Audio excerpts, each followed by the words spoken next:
Hello, everyone. This is some dude's weekly recap or weekend recap. So, yeah, not something I normally do. I like to enjoy my weekends, hang out with family, do stuff. So, I'm probably not going to make a habit out of this, just saying. But I wanted to try something different, you know? I actually wrote some things down, some key things, truths to recap about. So, yeah, let's give it a try. First of all, Alexa, give us a good joke. Amazon, give us a good joke.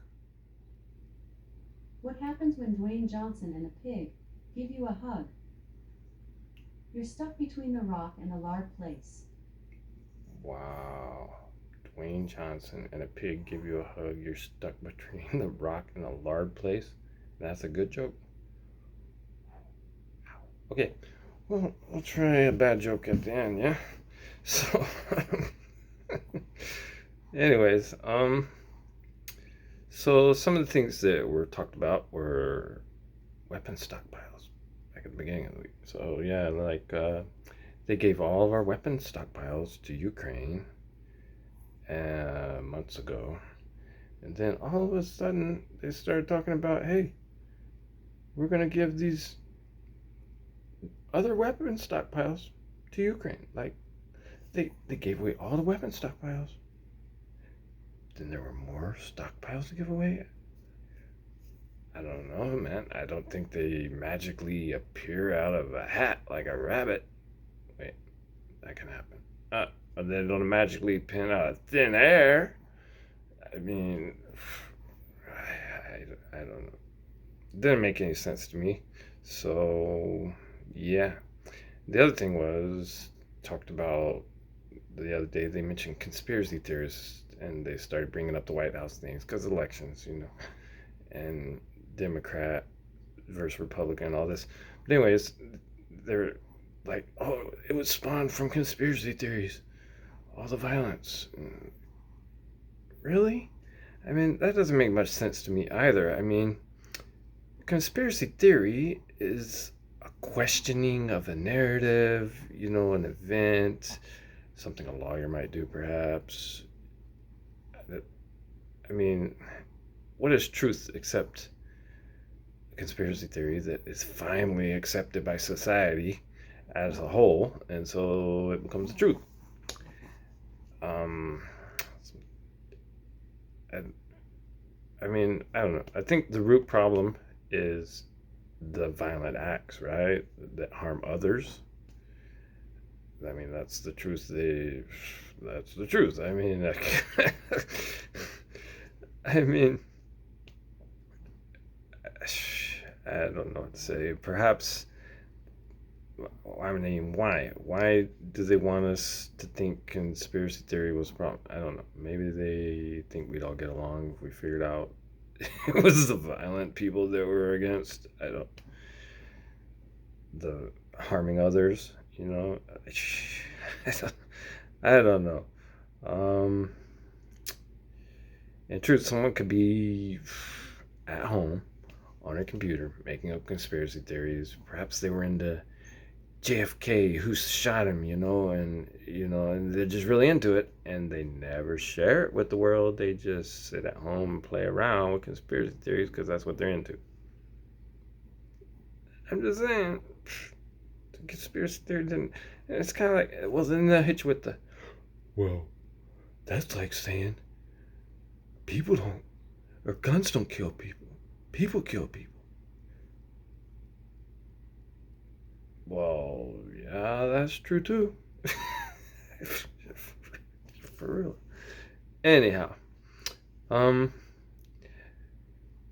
yeah, and then the other thing was President Biden, because these midterm elections, he was mentioning that you need to vote Democrats because Republicans are killing the country and they're doing all this and that, whatever, and vote Democrats and we'll make it change. You've got to vote us in this.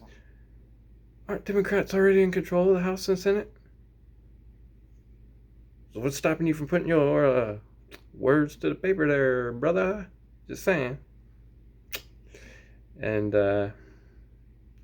so yeah, I mean, in truth,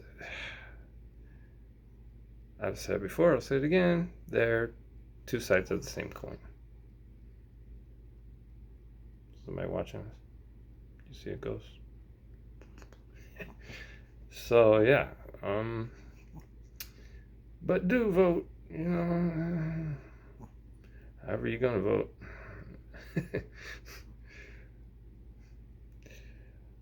Personally, I don't want it Democrat or Republicans because they've been running this country forever. I mean, look at the good presidents we had, like who was like George Washington and wasn't Abraham Lincoln. You know, these revered presidents. They were third party.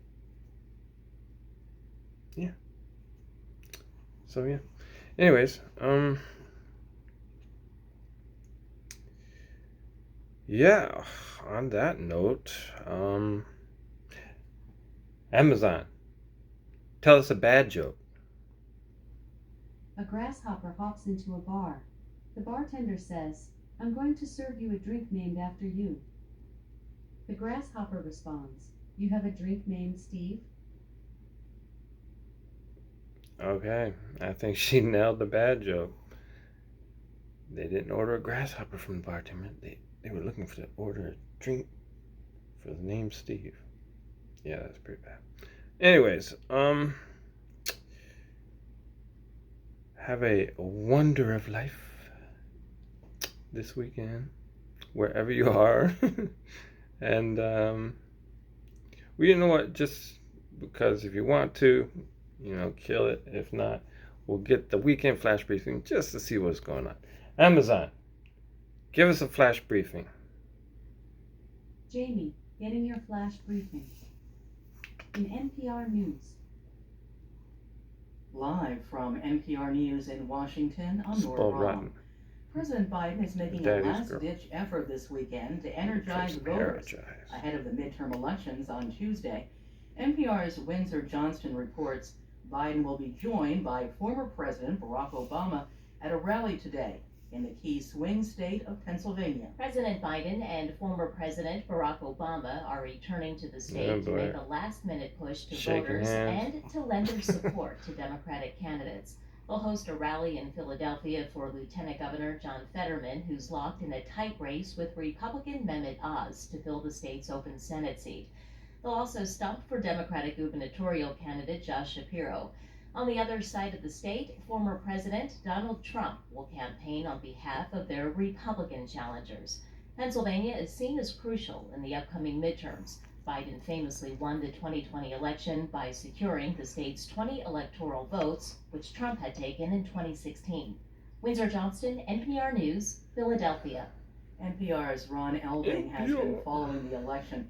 He reports the results from Arizona may have national implications. Election deniers, supported by the former president, were nominated for governor and senator, secretary of state.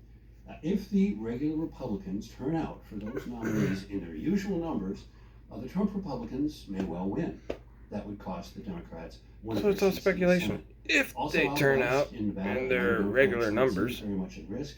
so you haven't done any counting at all, and you're filling us full of BS. And unless the Democrats hold on to all three of those, Arizona, Nevada, and Georgia, they're going to have a very hard time remaining the majority in the Senate. Oh my gosh. NPR's Ron Elving reporting. Iran claims it sent drones to Russia a few months before Moscow launched its invasion of Ukraine in February. NPR's Peter Kenyon reports it was Tehran's first acknowledgement of supplying the drones to the Russian military. Iran state news agency quoted Foreign Minister Hussein Amir Abdullahian as saying Tehran had supplied a limited number of drones to Russia. He rejected claims about other weapons, however, saying, quote, "This fuss made by some Western countries that Iran has provided missiles and drones to Russia to help the war in Ukraine, the missile part is completely wrong." Previously, Iran had also denied sending drones to Russia for use in Ukraine. The drones have been used to attack Ukrainian civilian infrastructure and power stations. Kyiv says the drone attacks have increased in recent weeks. Peter Kenyon, NPR News. Why don't y'all just end the war? Iran state television reported today the country's Revolutionary Guard successfully launched a rocket today, one capable of carrying a satellite into orbit. It did not provide any video of the launch. States or other You're countries listening want. to NPR News from Washington. You're two countries. At least one person was killed last night when tornadoes ripped through parts of Texas and Oklahoma. Dozens of homes and other buildings have been destroyed. McCurtain County in southeastern Oklahoma was especially hard hit. That's where the death was reported. Search and rescue operations were ordered for people who may still be trapped in rubble. The World Series is back in Houston for Game 6 tonight. The hometown Astros lead the Philadelphia Phillies 3-2. And with one more win, Houston will clinch its second title since 2017. NPR's Tom Goldman reports. With apologies to those who prefer the minutiae of baseball, Philadelphia's task at hand is pretty basic. On the weekend, they throw in the World Series. The Phillies' vaunted offense has cooled. Since the fifth inning of Game 3, they've scored only 2 runs on 7 hits. Of course, Houston's pitching has had something to do with that, including the memorable collective no-hitter by Astros pitchers in Game 4. Houston hopes to ride momentum and home field advantage to the championship. The Phillies could use the Washington Nationals as inspiration. In 2019, the Nats, like the Phillies now, trailed the Astros 3-2 in the World Series, but Washington won 2 straight in Houston to take the title.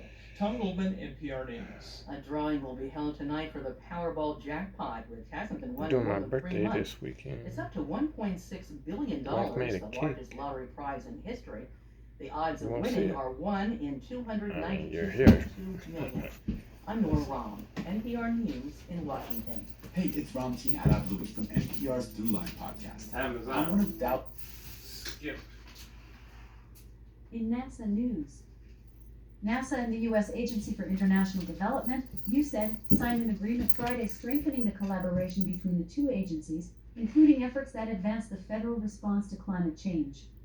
Oreo chocolate chip is like a cookie NASA will cake. participate in the 27th United Nations Climate Change Conference of the Parties, 27 Colombian pesos, in Sharm el-Sheikh, Egypt, which begins Sunday, November 6th and runs through Friday, November 18th.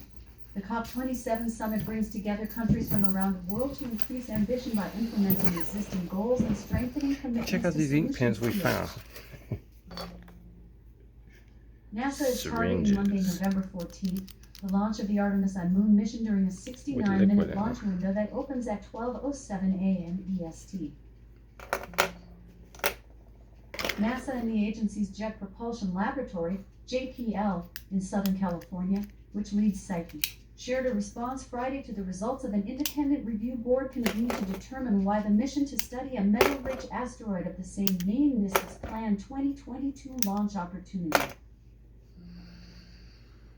NASA will host a community town hall at 12 p.m. EDT on Friday, November 4th, followed by a media teleconference at 1 p.m. to discuss the findings and recommendations of the report by the Psyche Mission Independent Review Board. In weather. In Seattle, it's 44 degrees Fahrenheit with mostly cloudy skies. Today, you can look for showers with a high of 50 degrees and a low of 42 degrees. All right, Amazon. Off. Okay, everybody, enjoy your weekend. The U.S. Agency for International Development, USAID, signed an agreement to strengthen. Off. Did that stop her? Did that stop her from chatting us up? All right, I'm gonna go hang out. See ya. Thanks. Enjoy your weekend.